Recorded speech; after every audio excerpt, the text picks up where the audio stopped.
और अब बात हरियाणा की सियासत की, जहां आज कुमारी शैलजा ने अपनी चुप्पी तोड़ दी है। बीजेपी की सलाह को खारिज करते हुए कांग्रेस सांसद कुमारी शैलजा ने दो टूक कह दिया कि वो कांग्रेस में थी, कांग्रेस में हैं, कांग्रेस में रहेंगी।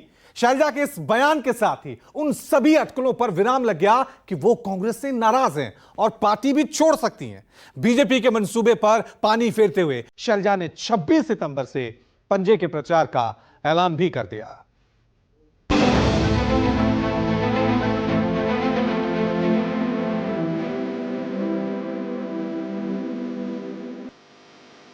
आज हमारा जो भी वजूद है कांग्रेस पार्टी के कारण ही है और हमने टाउन पार्टी की सेवा की। अब जाएंगे, निकलेंगे, 2-3 दिन में निकलेंगे, जाएंगे, प्रचार में जाएंगे, सरकार बनाएंगे कांग्रेस के। जिस दलित नेता के कंधे पर बंदूक रखकर बीजेपी हरियाणा में कांग्रेस के सियासी अरमानों का कत्ल करना चाहती थी, खुद कुमारी शैलजा ने ही उस झूठ का गुब्बारा फोड़ दिया।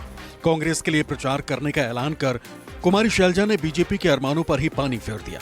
इल्जाम ये कि बीजेपी चुनाव के कारण ही उनके बीजेपी में जाने की बातें फैला रही और दावा ये कि वो कभी भी बीजेपी में नहीं जाएंगी, कांग्रेस की हैं, कांग्रेस की ही रहेंगी।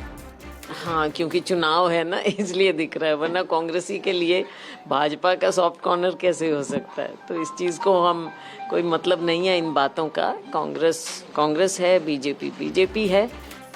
हालांकि कुमारी शैलजा ने साफ किया है कि जमीन पर काम करने वाले कार्यकर्ताओं में महत्वाकांक्षा होती और जब ये पूरी नहीं होती तभी कोई कार्यकर्ता दूसरे दरवाजे की तरफ रुख करने की सोचता है। हालांकि कुमारी शैलजा के ऐलान के बाद भी बीजेपी कांग्रेस पर दलितों की अनदेखी का इल्जाम लगाती रही, लेकिन कांग्रेस ने कहा कि अब बीजेपी के पास कुछ कहने को बचा ही नहीं। 10 साल से ऊपर हो गए हैं, पार्टी में संगठन नहीं रहा है, वर्कर बेचारे लगे रहे हैं, काम कर रहे हैं। जमीन पर तो यही काम करते हैं ना, हमारे जैसे लोग तो जाके सिर्फ भाषण देते हैं, काम तो वर्कर करता है जमीन पर। तो उनकी भी कुछ उम्मीदें होती हैं और कहीं ना कहीं एक जगह उनको लगता है जगह नहीं है, वो दूसरी जगह जाते हैं, या जहाँ पर जो भी है, कोई किसी के साथ जुड़ा होता है, कोई किसी के साथ, ये हर पार्टी में होता है।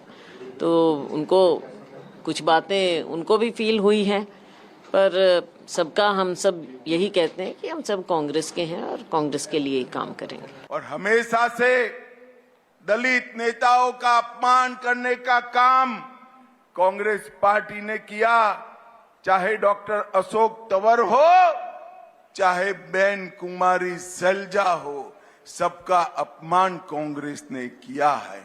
और आंबेडकर जी, जब तक कांग्रेस की सरकार नहीं गई, बाबा आंबेडकर को भारत रत्न नहीं मिला और भारतीय जनता पार्टी ने 5 तीर्थ आंबेडकर जी के लिए बनाए और संविधान दिन मनाने की घोषणा की। कोई ऐसी बात थी नहीं, मनाने और रूसने वाली कोई बात ही नहीं। जल्दी ही कुमारी शैलजा नहीं, कोई थी नहीं। कुमारी शैलजा पार्टी की बहुत वरिष्ठ नेता है और वो इस तरह जो ये कयास लगाते फिर रहे हैं, वो कुछ भी नहीं। क्या लग रहा है कि आपको क्या राजनीति हो रही थी? राजनीति थी और कुछ नहीं। तो और वो कहीं भी नहीं गई, कहीं भी उसी तरह से कांग्रेस की बहुत वफादार नेता। हरियाणा प्रदेश के लोगों का जो सहयोग, आशीर्वाद, जो प्यार मिल रहा है, एक बात स्पष्ट हो रही है, दिन प्रतिदिन ये बात क्लियर हरियाणा के लोग कर रहे हैं कि भारतीय जनता पार्टी की सरकार बहुत बड़े मार्जिन के साथ तीसरी बार हरियाणा में सरकार बना रही है। लोग इस बात को भी समझ चुके हैं कि कांग्रेस लूट, खसोट और झांसे की गारंटी है। कांग्रेस के पास और कोई गारंटी नहीं है। कांग्रेस एक ही गारंटी दे सकती है, लूट की और झूठ की।